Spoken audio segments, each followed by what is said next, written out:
Hey guys, what's up? Welcome back to 11 Yanks Breakdown, where we discuss all things USMNT. I'm Pete Douthit, and today we are doing a player-by-player analysis of the starting lineups of the USMNT versus El Tri. So basically what we're going to do is we're going to go position by position and we're going to compare and contrast the US starting player versus the El Tri starting player. Now this starting lineup isn't necessarily the lineup that I would go for the USMNT, but it's the lineup that I think is most likely if we had a game tomorrow. And that's what's crucial here. You don't get points for potential and you don't get points for regression. So for example, a 20-year-old American player will be judged on how good he is today, not how good he could be in 2 years. Or a 34-year-old Mexican player will be judged on where he is today, not on the fact that he's declining and might not even be relevant a year or two from now. And yes, I'm a USMNT guy, but I'm going to try to be objective and look honestly at these players, and I've watched a lot of every single player we're going to talk about and look at them from a critical lens and say just how good are they. Now we're going to give each of them a score from 1 to 10, and here is the ratings key for us to look at so you know what we're dealing with. 10, top 10 in the world in their position. 9, top 25 in the world in their position. 8, very, very good. 7, competent. 6, kind of inconsistent. And 5, lacks actual quality. So that'll help you evaluate what we're looking at when we're talking about player ratings. And then what we're going to do is we're going to add all of them up at the end and see how both teams come out. Now, whoever wins this point system doesn't mean that they automatically have a better team. There's a lot of things that go into it. Tactics, coaches, systems, cohesion, all of that plays into it, but it is an interesting look at where the US is at versus where Mexico is at this point right now if we had a competitive game tomorrow. All right, and starting at the very top, we have Guillermo Ochoa versus Zack Steffen. So 10 years age difference between these two guys. Ochoa in his prime was probably a 9, as in one of the top 25 goalkeepers in the world. Zack Steffen is still on the rise. Where are they today? I'm going to give Ochoa a 7 out of 10. The last couple of years, he's been on a clear decline in Europe, and then he moved back to Liga MX, and last season we saw him be a little bit inconsistent, but he has since stabilized, and in the last few Mexico games, he was very good. I'm giving Guillermo Ochoa a 7 out of 10. I'm also giving Zack Steffen a 7 out of 10 because I think he's a competent goalkeeper, but I don't think that he's been lighting it up either for the US or for Manchester City. He's still growing, he's still young for a keeper, he has a lot to learn. I'm giving him a 7 for now. Next up, we have right backs, and there's Luis Chaka Rodriguez versus Sergino Dest. Now, I'm going to be honest, I think that Chaka Rodriguez is probably one of the weakest links on the Mexico national team. They don't have a lot of really strong right backs, so he's kind of been the default right back. He's liable for a couple of defensive errors for both club and country. He's not as good technically in tight spaces when you put real pressure on him. And if I'm setting up a high press with the US, I'm targeting Chaka Rodriguez as a guy that's probably the weakest link in possession. And defensively, if you got Pulisic running at him, I think that's not a good matchup at all. Sergino Dest is now at Barcelona, far from perfect, but has been very, very good, playing for one of the top clubs in the world. Chaka Rodriguez gets a 6 because he is inconsistent. He's never been a lockdown defender. He's been sometimes good enough, sometimes not. 6 out of 10 for Chaka Rodriguez. Sergino Dest gets a 9 out of 10 because I think he is a top 25 right back in the world. And the cool thing is he's only going to get better at just 20 years old. Left backs, Jesus Gallardo versus Antonee Robinson. Gallardo is one of those attacking fullbacks. He gets up and down the field. He's been very consistent both for Monterrey and for Mexico. And at 26, he is in his prime. He's probably got 2 World Cups left in him, and it's going to be difficult for any young Mexican fullbacks to unseat him. Antonee Robinson has been performing well for Fulham, but has been up and down both for club and country. There's an inconsistency to Antonee Robinson, and that doesn't mean he's not the left back for the US. He's got issues with his 1v1 defending. He's got issues with his combination play in tight spaces. Jesus Gallardo gets an 8 out of 10 because he's very, very good. Not quite a 9. I don't think he's a top 25 left back in the world. Antonee Robinson is inconsistent. 6 out of 10. You don't know what game you're always going to get for him. And yes, he's starting to perform better for Fulham right now. But based on his national team performances and his club performances, he's still a 6 out of 10 for me. Left center backs, and this is a really interesting fight. Hector Moreno versus John Anthony Brooks. Both of these guys have been solid center backs for their teams. Hector Moreno started 4 out of the last 5 friendlies for Mexico, so it's clear that Tata really trusts him. I know there's a section of the fan base that feels like Cesar Montes should be partnered with Nestor Araujo at center back, but clearly Tata trusts Hector Moreno despite his age and despite where he's playing. He's still a very good center back for them. John Anthony Brooks is the #1 center back for the US guys, and right now it's not even close. 7 out of 10 for Hector Moreno. Even though he's no longer playing at a very high level, he has been a consistent performer for Mexico, and if there was a game tomorrow, I think he would be not only the starter, he would be a lockdown defender for them. John Anthony Brooks gets an 8 out of 10. He's not a top 25 center back in the world. I do think that once he gets turned, he isn't always great at catching up with his guy, and he does have moments where he lacks concentration, but 8 is still a very good center back rating for John Anthony Brooks. Next up is Nestor Araujo versus Aaron Long. There was rumors about Long getting a move to Europe a year back. Personally, I don't think he's a guy that could do well in a top 5 league. Both of these guys are solid center backs. Nestor Araujo's had a very good career in Europe. He's kind of had a rough year this year with Celta Vigo, but in my opinion, he's still a consistent, reliable defender. Nestor Araujo, 7 out of 10.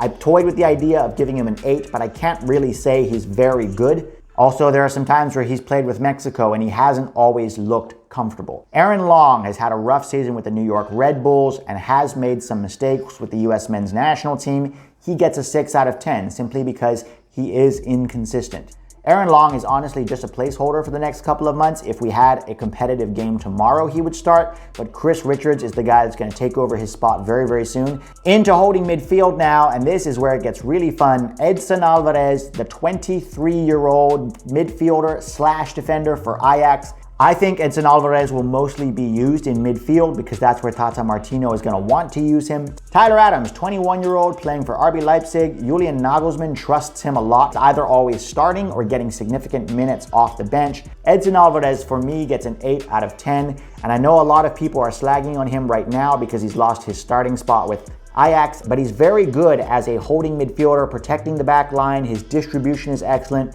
setting up attacks. He reads games very well. Tyler Adams has also been really excellent both for the US and for RB Leipzig. Had a Champions League goal in the semifinals a couple months back and really strong with his work for RB Leipzig this year. That's an 8 out of 10. I think if Tyler Adams continues to progress, he could easily be a top 25 holding midfielder in the world. Box-to-box midfielders and Andres Guardado versus Weston McKennie. Guardado is 35, but still featuring regularly for Real Betis, has a lot of experience, is a very intelligent midfielder, doesn't cover as much ground as he used to. In my opinion, has been Mexico's best midfielder for the last 10 years. Age is slowing him down, but right now, Andres Guardado is still a top midfielder for me. Weston McKennie, at 22 years old, playing for Juventus, is on the rise. A lot of people doubted him when he went there and said he wouldn't adapt to playing at that level. But every time you raise the bar for Weston McKennie, he absolutely rises to the occasion.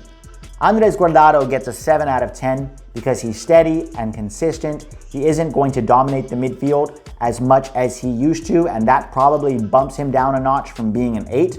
He's still a guy that Mexico wants starting in their midfield as that box-to-box guy. Weston McKennie, 8 out of 10. Definitely not a top 25 box-to-box midfielder in the world, but still very good. There's a reason Pirlo trusts him in the big games. A lot of people see McKennie as a bulldog in midfield. I think he's got more than that. His ability to arrive late in the box, to score goals, to spring attacks, to turn a defender and dribble into space is way underrated. Total currently stands at 50-52, and here is where it starts to get fun. Attacking midfielder. Hector Herrera versus Reyna. Both of these guys playing at a very high level. Herrera moved from Porto a year and a half ago, and he hasn't always been starting, and he's had an up and down time, but you have to give the guy props. He's had some really good moments playing for them, and some not so great. Reyna has 4 goals and 6 assists for Dortmund this season. He is absolutely a top 5 under 20 player in the world. That is not exaggerating. Herrera, we give a 7 out of 10. He would probably be an 8, but the last year and a half with Atletico Madrid, he hasn't always been top of his game. 7 out of 10 though, still a huge threat in Mexico's midfield. Now I struggled with this rating for Gio Reyna because I don't think he's a 9. He's not quite a top 25 attacking midfielder in the world yet, but he's not that far off. Currently Borussia Dortmund's best attacker with Haaland out. I'm giving him an 8.5. And the fun one that everybody's waiting for, Chucky Lozano versus Christian Pulisic, 25-year-old playing for Napoli. I want to give Chucky Lozano props here because he was at PSV Eindhoven and crushing it, and he made that jump to Napoli, which was a very tough jump for him. It's a whole different level going from Holland to a top 5 league in the world, and he struggled the first year, but he didn't quit. He put his head down, and now this season he's really starting to show his quality. He has like 6 or 7 goals, 2 or 3 assists. Christian Pulisic, the only thing holding Christian Pulisic back from being a top 10 winger in the world right now is his injuries. So good 1v1, very hard to track, very hard to mark. Chucky Lozano gets an 8 out of 10. I don't think he's quite a top 25 winger in the world yet, but he's not that far off. Christian Pulisic is, for me, a top 10 left winger in the world. If he could stay healthy, he would be getting 20 goals and 10 assists every season, not even kidding. Right winger, and here we see a pretty big disparity. Jesus Tecatito Corona, another excellent midfielder, 27-year-old, currently playing for FC Porto, versus Jordan Morris. Now I know some USMNT fans are going to come after me for this. They don't think Jordan Morris should start for us. But regardless, I think that Gregg Berhalter would start Jordan Morris tomorrow if we had a competitive game on that right wing. I know some other prospects like Jimenez or Timmy Weah or Conrad de la Fuente are there, but I just think that he probably trusts Morris more. Jesus Tecatito Corona, 8 out of 10. He's in his prime right now and he's absolutely blowing it up, not only in the Portuguese league, but in the Champions League as well. I watched the Mexico versus Holland game recently and he was torturing that Dutch defense. He is as good as Chucky Lozano. The only difference is he hasn't made that move to a top 5 league yet. Jordan Morris stayed in his comfort zone in Seattle where he has been very good. But guys, there's levels to this. Being good in MLS is not the same thing as being good in the Champions League or even a top 5 league in Europe. And he's been inconsistent for the national team. Yes, he's good when we play lower levels of CONCACAF, but the minute you go up a level, like when we played Mexico in the Gold Cup last year, he was completely anonymous. Center forward, Raul Jimenez versus Josh Sargent, 29-year-old. Raul Jimenez has without a doubt been the top forward in CONCACAF for the last few years. He is such a complete forward, guys. Very hard to find a weakness in Jimenez's game. Unfortunately, he did get this head injury recently. He fractured his skull and we don't know if he's ever going to be playing again. And if he does, is he still going to be the same player he was before? He's going to be 30 in May, but I'm rooting for Jimenez. He is such a good player, guys, and Mexico doesn't really have a number 9 to replace him right now. So fingers crossed for them that he comes back and gets healthy soon. Josh Sargent over at Werder Bremen has been making strides of progress. He doesn't get a lot of service, but boy, he works his ass off, and he is very much the focal point of that attack. People who like to see goals go in the back of the net underrate Josh Sargent because their metric for player evaluation is very simple. But when Sargent gets to a club that gives him good service, he's going to show everybody what he's all about. I think he's our number 1 forward, and I think he would start tomorrow if we had a competitive game. 9 out of 10 for Raul Jimenez. He might not quite be top 10 in the world, but he's definitely a top 25 forward in the world. Josh Sargent, 7 out of 10 for him. He's been good, but not great. Part of that is where he's playing. Part of that is that he still has some weaknesses in his game that he needs to work on. So yeah, 7 out of 10 for Josh Sargent. Now, 82 for Mexico and 82.5. And here's the X factor that really matters. Tata Martino versus Gregg Berhalter. And to be fair, this metric is going to matter even more than the player metrics because each of these guys has a massive impact on their entire team. Tata Martino has been a success wherever he went. Gregg Berhalter was somewhat successful with Columbus Crew, but has some major flaws in my opinion as a coach. Tata Martino gets 9 out of 10. Gregg Berhalter gets a 6, simply because he's been inconsistent. In 2019, I would have given him a 2 or a 3. He got his tactics wrong, he got his player selections wrong, and his in-game management was terrible. Now this year, we've had a couple of friendlies where he's changed his tactics and he does seem to be improving in that regard, and his player selection has improved a lot. Unfortunately, I still haven't seen anything from his in-game management that gives me a lot of confidence in Gregg Berhalter, so I'll be keeping my fingers crossed for him in 2021 when we actually play competitive games. Now, Tata Martino brings the score up to 91 for Mexico and 88.5 for the US. I don't want to get too much into the future, but the reality is, if you look at these starting lineups, Mexico's average age is 29 and the US's is 22. Right now, I think Mexico just has the edge, especially with Tata Martino there. Part of that depends on whether or not Raul Jimenez can ever make a comeback. I think a year or two from now, it's going to be a very different story. A lot of Mexico's guys are aging. Herrera, Guardado, Moreno, the goalkeeper Ochoa. I'm going to do another video at some point in the future talking about the future of Mexico's national team versus the future of the US men's national team.